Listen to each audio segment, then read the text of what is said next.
Tax की classification पे आ जाते हैं। क्लासिफिकेशन ऑफ टैक्स के अंदर बहुत तरह की क्लासिफिकेशन हो सकते हैं। पहली क्लासिफिकेशन में डायरेक्ट इनडायरेक्ट टैक्सेस, पहले भी नाम सुना होगा ये आपने, डायरेक्ट इनडायरेक्ट टैक्स। ठीक है, डायरेक्ट टैक्स होता है वो गवर्नमेंट डायरेक्टली लेती है इनकम के ऊपर, ऑन इनकम। मसलन कि एम्प्लॉयज हैं, उनकी जो सैलरी है, उनकी सैलरी से जो उनके बिजनेस ओनर्स हैं या बिजनेस के अकाउंटिंग डिपार्टमेंट है, उनकी सैलरी देने से पहले ही पेई के नाम से एक टैक्स काट लेगा, पे एज यू अर्न।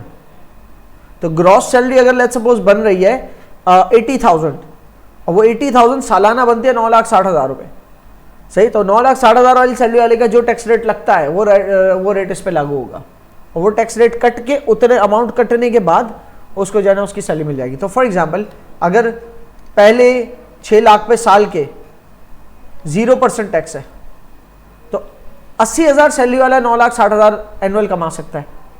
ठीक है, तो उसकी 3,60,000 वाले रेट पे गिरेगी।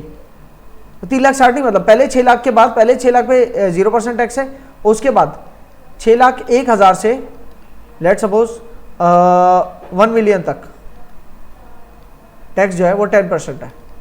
तो वो इस बैंड में गिर रहा है, पूरा नहीं, शुरू के 6 लाख नहीं, उसके 3,60,000 इस बैंड में गिर रहे हैं। तो शुरू के 6 लाख पे उसका कोई टैक्स नहीं है। टोटल अगर जिसकी इनकम सालाना 9,60,000 होनी है, सही है ना, तो उसके 6 लाख पे कोई टैक्स नहीं लगना क्योंकि 0%। उस 6 लाख के को माइनस कर दो, उसके बाद जो अपर अमाउंट आ रही है 3,60,000, उसके ऊपर कितना टैक्स बन रहा है 10% के हिसाब से। तो सालाना 36,000 टैक्स है। सालाना 36 है तो 12 महीने से डिवाइड कर दो, तो माहाना कितना बना 3,000। तो 80,000 की तनख्वाह में से 3,000 कट के 77,000 मिलेगी उसको नेट पे, और जो कटा 3,000 वो कहला पे एज यू अर्न, सही है। इसी तरीके से बिजनेसेस हैं, वो अपने प्रॉफिट पे टैक्स पे करते हैं, इनकम टैक्स जो पे करते हैं। कंपनीज जो है, कंपनीज अपने प्रॉफिट पे टैक्स पे करते हैं और वो कहलाते हैं कॉर्पोरेशन टैक्स। ठीक है, वो कॉर्पोरेशन टैक्स है, उसके अलग रेट्स होते हैं। उसका अलग सपोज एक ही रेट है 20% स्ट्रेट बाटा रेट, मतलब एक सिमिलर रेट 20%। तो जो भी प्रॉफिट होगा उसका 20% जो है। तो profit before interest and tax let suppose आ रहा था 25 मिलियन रुपीज, सही ना। और कॉर्पोरेशन हो जाएगा 25 मिलियन तो बहुत कम हो जाएगा, चलो ठीक है 225 मिलियन रुपीज, सही ना। 22 करोड़ 50 लाख का प्रॉफिट है अगर, तो उसमें से अब क्या कटेगा, टैक्स कटेगा, इंटरेस्ट कटेगा पहले तो। अच्छा इंटरेस्ट लेट सपोज 0 है यार, मैं पीबीटी से स्टार्ट लेता था, ठीक है ना। तो एज इट इज़ ये उतर जाएगा, और आसान कर दो ना यार, इसको पीबीटी लिख दो ना, पीबीआईटी क्यों लिखा है, तो सिर्फ टैक्स काटो। ठीक है, टैक्स कितना कटना है 20%। सो 20% कितना होगा, ये हो गया इसका 10%, ठीक है ना। और 20% होगा 225 का डबल कर लो, 2250 के बाद 225 00 000, ठीक है ना। तो 000 00 और 225 जो है उसका डबल कितना होता है 450, तो 45 मिलियन का टैक्स हुआ, सही है 20% के हिसाब से। बहरहाल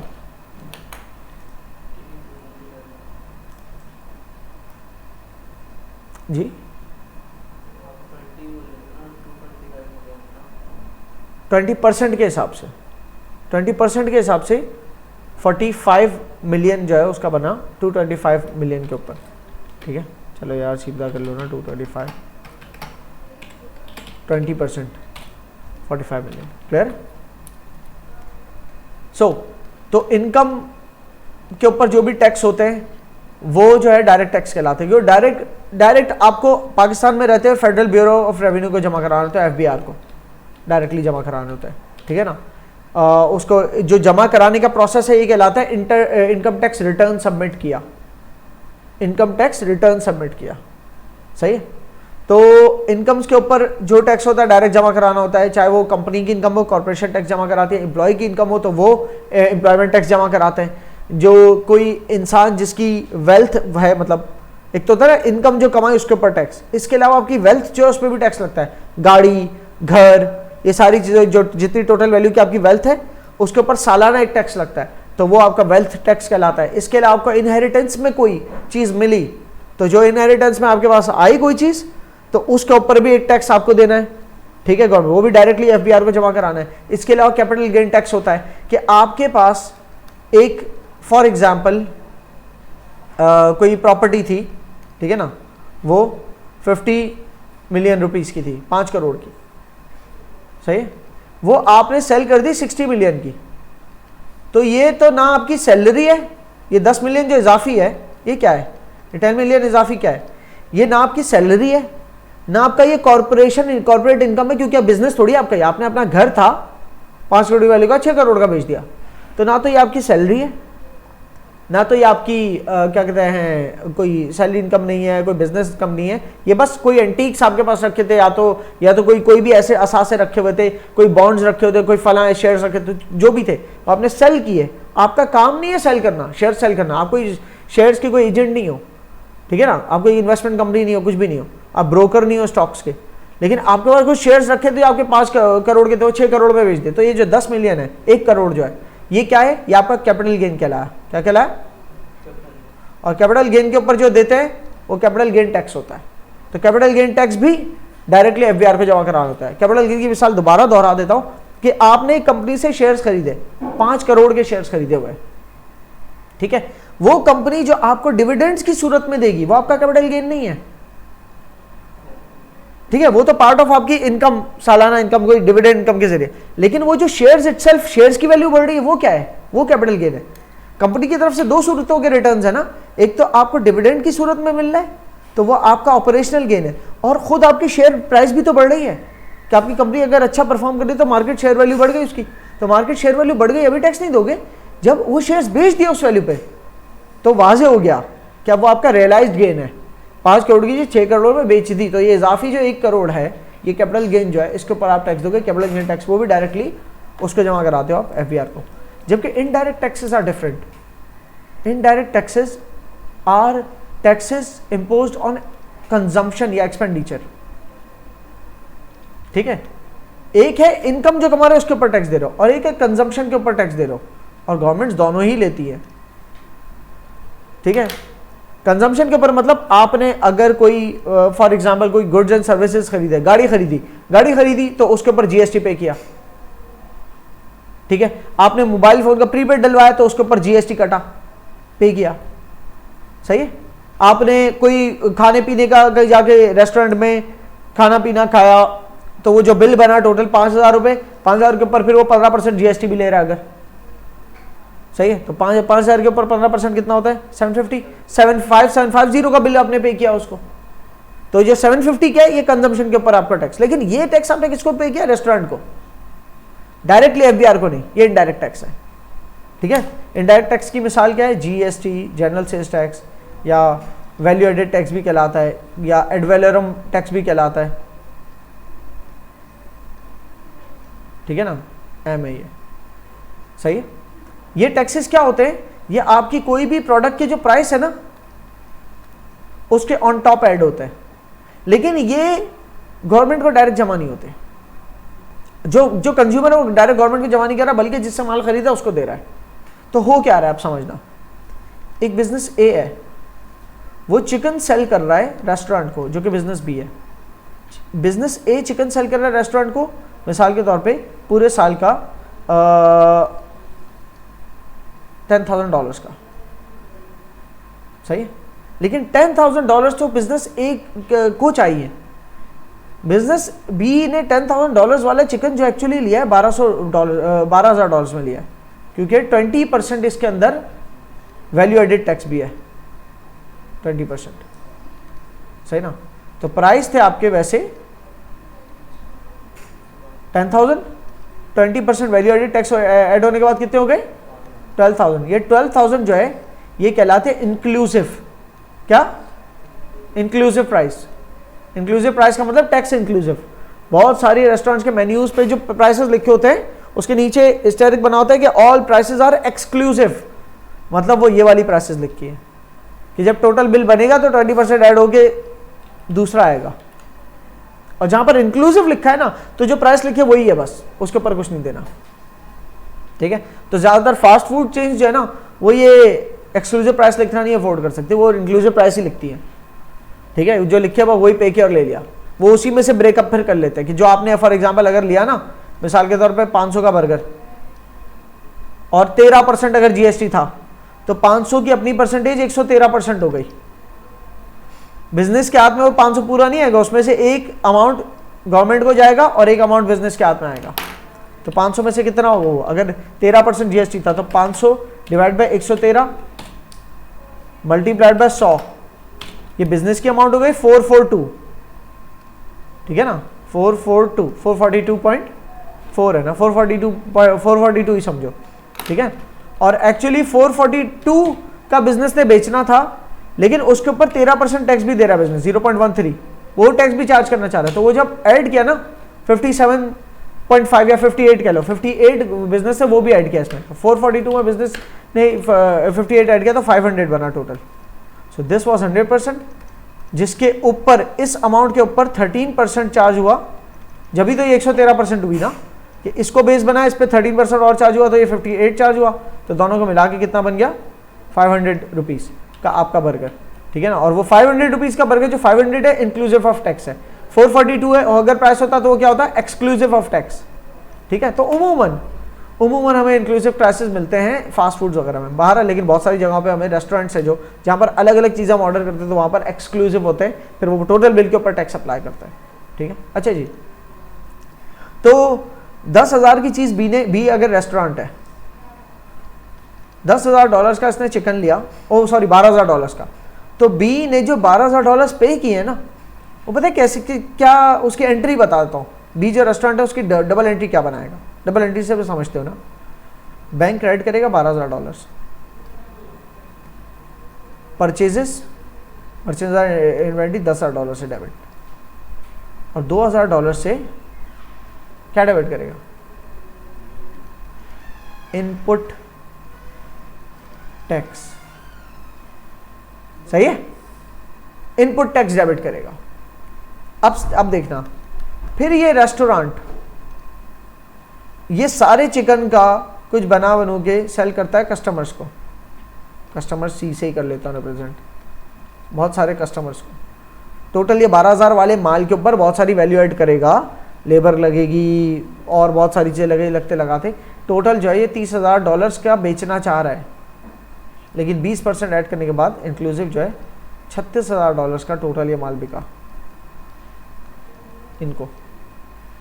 इसकी ये रेस्टोरेंट पता है क्या एंट्री बनाएगा, इसकी बनाएगा बैंक डेबिट, $36,000 से पैसा आया रेस्टोरेंट के पास, सेल्स हुई कितने से, $30,000 से, और $6,000 क्या है, एग्जैक्टली आउटपुट वैट या आउटपुट टैक्स।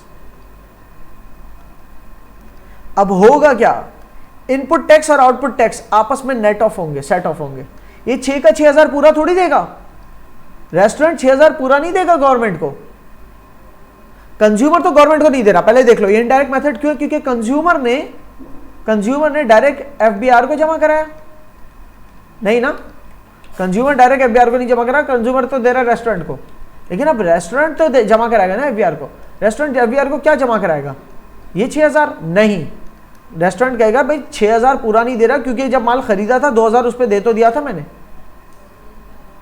वो टैक्स की मद में दिया था, वरना माल तो 10,000 का था, और वही माल मैंने बेचा है ना, तो 2,000 तो आप समझ लो वो मैंने कस्टमर से रिसीव किए, और बाकी 4,000 और रिसीव किए गवर्नमेंट को देने के लिए। रेस्टोरेंट की जेब से नहीं जा रहा, कंज्यूमर की जेब से आ रहा है, तो इनडायरेक्ट टैक्स फाइनल कंज्यूमर की जेब से ही जाता है। लेकिन बीच में जितने सारे बिजनेसेस ऐड होते जा रहे हैं ना, जो सब डायरेक्ट गवर्नमेंट को जवाब दे, सही ना, वो सारे बिजनेस जितने ऐड होते चले आ रहे हैं, तो उनसे कोई ना कोई वैल्यू एडेड सर्विसेज ऐड हो रही है, और उसकी वजह से हर दफा वैट की अमाउंट जो है ना बड़ी वैल्यू के ऊपर लग रही है, और बड़ी वैल्यू पे वैट बढ़ता है, तो फाइनल कंज्यूमर जो पे कर रहा है ना, वो सारा एक्चुअली वो $6,000 है, ठीक है। अच्छा, बिजनेस ए जो है उसका कोई इनपुट टैक्स नहीं था, वो डायरेक्टली $2,000 जो है ना बिजनेस ए का, वो डायरेक्ट उसको जमा करा देगा गवर्नमेंट को, बिजनेस ए की बात करूं, क्योंकि बिजनेस ए ने जो है ना सिर्फ बेचा है, सेल्स की है 10,000 की, जिसमें से 2,000 जो है वो वैट की सूरत में या आउटपुट टैक्स की सूरत में, ठीक है ना, और उसकी वजह से उसके बाद 12,000 रिसीव हो गए थे बिजनेस ए के पास बैंक में, जिसमें से 2,000 ये बिजनेस ए जो है वो एफबीआर को, गवर्नमेंट की जमा करा देगा। एफबीआर हमारे मुल्क का इदारा है, दूसरे मुल्क में जो भी टैक्स अथॉरिटीज होंगी उसमें जमा होगा, ठीक है। तो एक नज़र गौर से अगर देखें तो इनपुट टैक्स एक तरह का प्रीपेड टैक्स है और आउटपुट टैक्स एक तरह का टैक्स पेबल है। इसी वजह से टैक्स पेबल में से जो प्रीपेड है वो माइनस कर दिया रेस्टोरेंट बी ने, सही है, और जो 4,000 था वो पे किया। क्लियर हो गई? तो इनडायरेक्ट टैक्स आपका जो डायरेक्ट और इनडायरेक्ट की क्लासिफिकेशन है उसमें इनडायरेक्ट टैक्स या आउटलेट टैक्स ये क्यों कहलाता है इनडायरेक्ट टैक्स? ये इसलिए कहलाता है कि कंज्यूमर डायरेक्टली पे नहीं कर रहा गवर्नमेंट को, बल्कि कंज्यूमर इनडायरेक्टली पे कर रहा है। कंज्यूमर उसको पे कर रहा है जिसने कंज्यूमर को सप्लाई किया, वो सप्लायर गवर्नमेंट को ऑलरेडी जो दे चुका है, क्योंकि उस सप्लायर ने भी इनपुट कहीं और से लिया था, माल कहीं और से खरीदा था, तो उस वक्त कुछ हिस्सा दे दिया था और बाकी हिस्सा जो एक्स्ट्रा चार्ज किया ना कंज्यूमर से वो खाली पे करेगा, मतलब आउटपुट टैक्स में से इनपुट माइनस करने के बाद जो, और उससे पिछला सप्लायर गवर्नमेंट को डायरेक्टली, ये सारे सप्लायर्स तो डायरेक्टली गवर्नमेंट से लिंकअप करेंगे। कंज्यूमर, फाइनल कंज्यूमर जो है ना वो इनडायरेक्टली गवर्नमेंट से लिंकअप कर रहा है। कैसे? वो डायरेक्ट गवर्नमेंट को पे नहीं कर रहा बल्कि अपने सप्लायर को पे कर रहा है। सही, इनडायरेक्ट इसलिए, इसके पीछे एक लॉजिक समझ गए ना। Indirect tax, indirect taxes are on consumptions, ठीक है, और direct taxes are on incomes. अब तुम ये चेक करो, एक इंसान जिसने जरा भाई पैसा कमाया,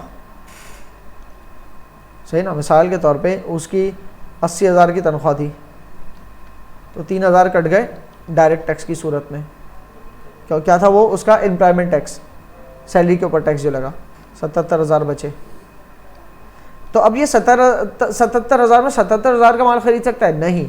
मार्केट क्या वो वैट क्या चल रहा है? लेट्स सपोज एक जनरल वैट है, सिंगल रेट है 15%, तो 77,000 में एक्चुअली 77,000 का माल नहीं खरीद सकता ये। 77,000 की अपनी परसेंटेज 115 करो, डिवाइड करो 100 से, sorry 77,000 divided by 115 multiplied by 100, ये 77,000 में एक्चुअली 66,950 का माल खरीद सकता है। ये 66,950 रुपीज़ का माल खरीदेगा, ठीक है ना, और उस माल के ऊपर 15% पे टैक्स भी देगा। तो 66,950 के अंदर प्लस करो 66,950 का टैक्स, जो कि बनता कितना है? 66,950 मल्टीप्लाइड बाय 15%, 10042, 10042। इसको मैं 50 कर देता हूँ ताकि, तो 50-50, 1 और 9 0, 1 6 और 0, हाँ 7, और 6 और 1, ठीक है ना। तो माल इतने का खरीद रहा है, उतना वो वैट की सूरत में पे करेगा। तो जो आपकी डिस्पोजेबल इनकम जो बची है ना, डिस्पोजेबल इनकम वो जो टैक्सेस और सारे खर्चे के बाद जो डिस्पोजेबल इनकम बची है, वो जो आप खर्च करोगे ना, उससे भी आपको डायरेक्ट प्रोडक्ट नहीं, उस प्रोडक्ट की जो वैल्यू जो मिल रही है उस प्रोडक्ट से plus on top of it एक टैक्स का चार्ज पे करना पड़ रहा है, जो कि इनडायरेक्टली गवर्नमेंट को जाना है। क्लियर हो रही है? अच्छा, उससे कुछ सेव कर पाया, अगर वो 77,000 वाला बंदा कुछ भी सेव कर पाए और कुछ शेयर्स खरीद पाए, हाँ, तो आज जो शेयर की वैल्यू है, एक साल बाद जो वैल्यू इंक्रीज आएगी, उस इंक्रीज के ऊपर कैपिटल गेन टैक्स जो डायरेक्ट गवर्नमेंट को जमा कराएगा। इतना टैक्स इसके ऊपर पड़ रहे जी, वो टैक्स अगर इस पर पड़ रहे ना तो वो रिस्पेंड भी होंगे इसको किसी सूरत में। जो गवर्नमेंट जितना एफिशिएंटली करती है वो उतनी अच्छी गवर्नमेंट्स होती हैं।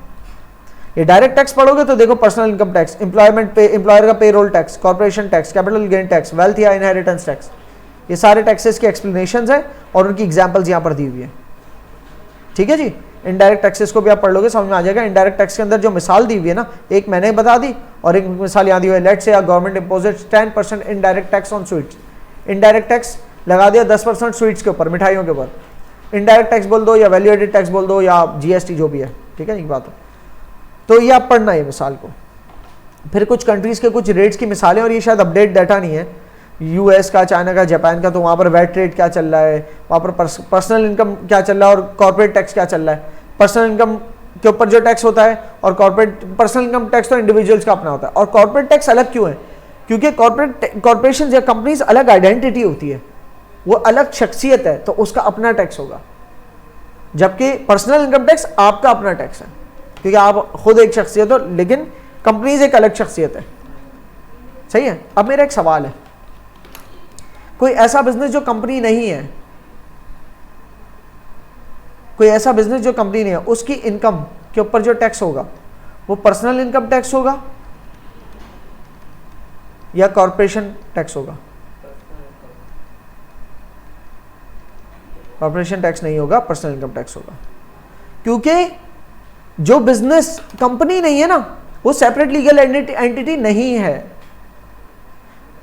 लॉ की नजर में, अकाउंटिंग को बीच में मत ले आना, अकाउंटिंग की नजर में तो business is separate from owner, वो तो हर तरह का बिजनेस, वो ये पॉइंट ऑफ व्यू है कि जब बिजनेस के इस साइड पे पैसा आएगा तो बिजनेस उसको डेबिट करेगा, इनफ्लो समझेगा, लेकिन वो तो हर तरह के बिजनेस की बात हो रही है कि business is separate from its owner, वो अकाउंटिंग कहता है। लेकिन लीगल पॉइंट ऑफ व्यू से सिर्फ कंपनी है जो ओनर से सेपरेट है, कंपनी की अपनी शनाख्त है, लेकिन कंपनी के अलावा जो जितने भी traditional partnership, traditional soul trader businesses जो हैं आम से, वो कोई उसके ऊपर कॉर्पोरेशन टैक्स नहीं लगेगा, बल्कि उसकी इनकम जो है पर्सनल इनकम का हिस्सा कहलाएगी।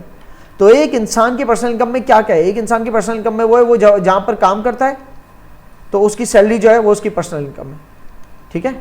इसके अलावा उसके जो भी एसेट्स वगैरह हैं, उसकी गाड़ी, घर और जो भी उसकी जायदाद वगैरह, उसके ऊपर उसकी वेल्थ है, वो भी उसकी पर्सनल इनकम के अंदर आ जाता है, ठीक है। लेकिन उसके अंदर वेल्थ टैक्स अलग लगता है, पर्सनल इनकम टैक्स में नहीं लगता, तो चलो उसको अलग कर देता हूँ। सैलरीज उसकी पर्सनल इनकम है, साथ में कोई साइड बिजनेस करके कमा रहा है तो वो भी उसकी पर्सनल इनकम है। डिविडेंड्स से कुछ पैसा कमा रहा है कि कंपनीज के डिविडेंड्स इसको मिल रहे हैं, किसी के शेयर्स खरीदे हुए, तो वो भी इसकी पर्सनल इनकम है, उस पर पर्सनल इनकम टैक्स पे करेगा। अच्छा, सैलरी में ऑलरेडी कट चुका है ना, तो पर्सनल इनकम में दोबारा नहीं देगा, वो बता देगा अंदर टैक्स रिटर्न जमा कराते हो कि पेई के तौर पर कट चुका है, लेकिन बताना है फिर भी कि सैलरी इतनी थी और इतना ऑलरेडी कट चुका है। लेकिन उसके अलावा डिविडेंड्स जो मिले वो पर्सनल इनकम का हिस्सा। बिजनेस एक छोटा सा खोल के रखा है, मुर्गियां हैं, अंडे हैच कर और सब करके कोई ब्रीडिंग वगैरह कर, उससे कोई इनकम है, वो भी जमा कराएगा। करता कोई नहीं, इतने शरीफ नहीं होते।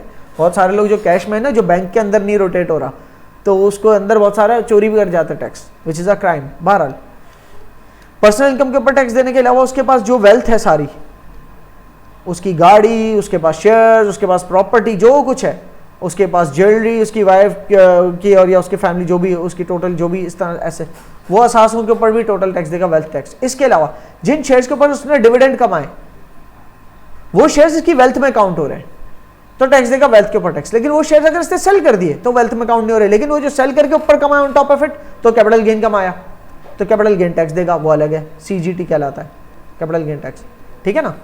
तो इस तरह से टैक्सेस होते हैं जो बिजनेसेस इतने सारे किस्म के जो पे करते हैं डायरेक्टली गवर्नमेंट को, ठीक है। बाहर ये आप लोग पढ़ेंगे तो आपको बहुत अच्छे से समझ में आ जाएगा।